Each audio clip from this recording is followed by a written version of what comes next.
Hello, my name is Jordan Dokapil, and today I'm going to be talking to you about the Nipah virus. What is the Nipah virus? Some background information is that it originated in Southeastern Asia, mostly around Malaysia and Singapore. Based off of the information from the CDC, or the Centers for Disease Control and Prevention, it was intentionally isolated and identified in 1999. There was an outbreak of encephalitis and respiratory illness among pig farmers and people who were in close contact. Even though it was a mild disease in pigs, it was actually reported that there was 300 cases and over 100 deaths in humans. That is when they learned that the transmission came from fruit bats. Here is a map of the disease. Notice that the blue diamonds are mostly in Southeastern Asia. That is where the Nipah virus is mostly at. Notice how it's also near Malaysia, Singapore, and actually in Bangladesh too. So, some disease pathology. The structure of the disease is actually in close relation to the Nipah virus, which is an RNA virus that can be transmitted from fruit bats. It's also within the family Paramoxide. According to the Public Health Agency of Canada, the structure of the virus varies in sizes from 120 to 500 nanometers. It's also non-segmented and has a single strand negative sense RNA genome. When looked through an electron microscope, the virus has a herringbone-like appearance. According to an article written for eScience by the author Giancaspero, the virus is also inactivated by 60 degrees Celsius for 60 minutes, and it is also stable between the pH level 4.0 and 10.0. The virulence of the virus is high because of the lack of immunity and also how it is transmitted fast. Just as stated before, the transmission first happens through fruit bat. From there, the urine of the fruit bat can get on fruit, which in turn other animals eats it, so that causes transmission from animal to animal. Now, animal to human is if a human comes in close contact with an animal that has it, such as a pig, then that's transmission from animal to human.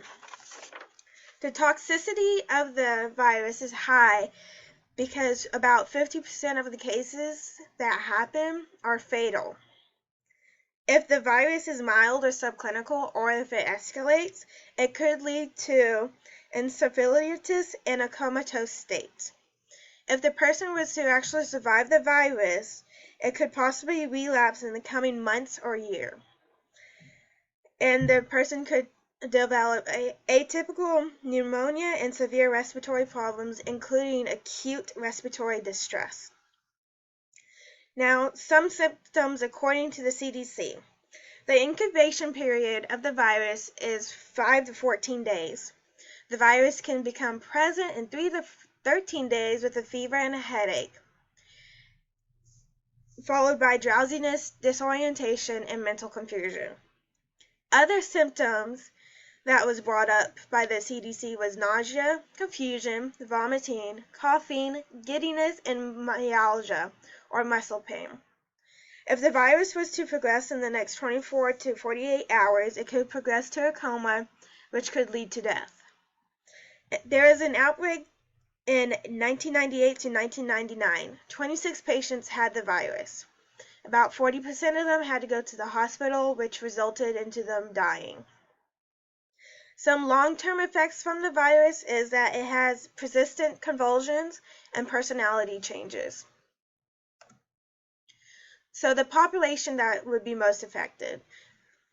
The area in which the population is located at is Southeastern Asia.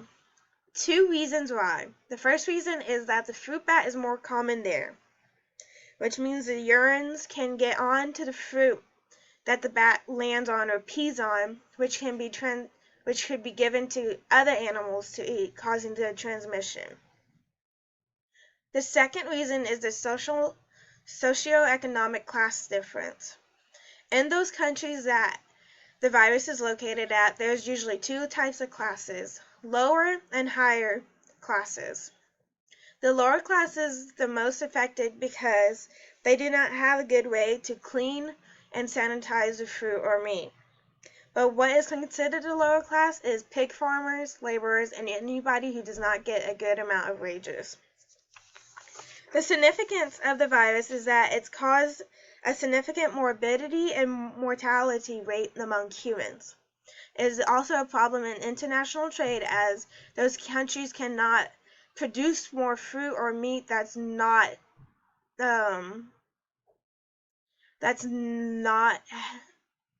does not contain the virus in it.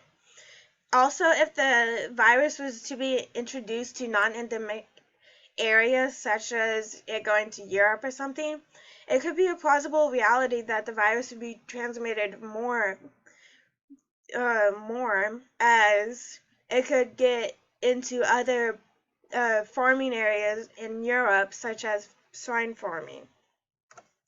Now, disease management. There's no effective treatment for the disease, but there's two types of treatments that they are trying out right now. Treatment 1 is intensive supportive care, which means treat the symptoms first and then hospitalization if needed. The second treatment is the drug ribavirin, which has shown effectiveness in vitro, but human investigations to this date has shown inconclusive. Effectiveness of the treatments. The most effective one is treatment 1, as treatment 2 testing has shown inconclusive, and treatment 1 has more benefits as they can treat the symptoms first and then care about the virus after.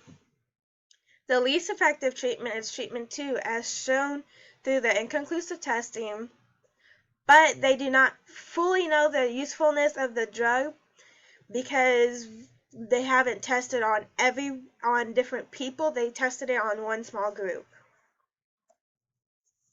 So, treatment plan. The best treatment plan to go with is treatment 1. The first step would be treatment of the symptoms by medicine. Step 2, if the virus gets more intense, go to the hospital and be put on a ventilator. Make sure the hospital has good procedures and practices to help isolate and control the virus. Some prevention steps that could be taken is avoiding exposure to fruits or animals that have been in contact with the virus. For hospitals, make sure only personnel that have been trained to know how to handle the virus go into isolation units.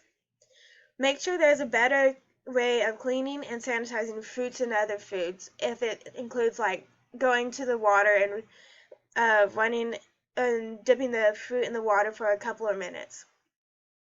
According to the World Health Organization, 2 more important prevention steps is take more veterinary measures and better public health education. If there is better education about the virus, then more people will know how to identify and how to control the transmission. And also, according to the CDC, there is a development of the vaccine in the progress, but they do not fully have a complete vaccine yet. And here's my works cited.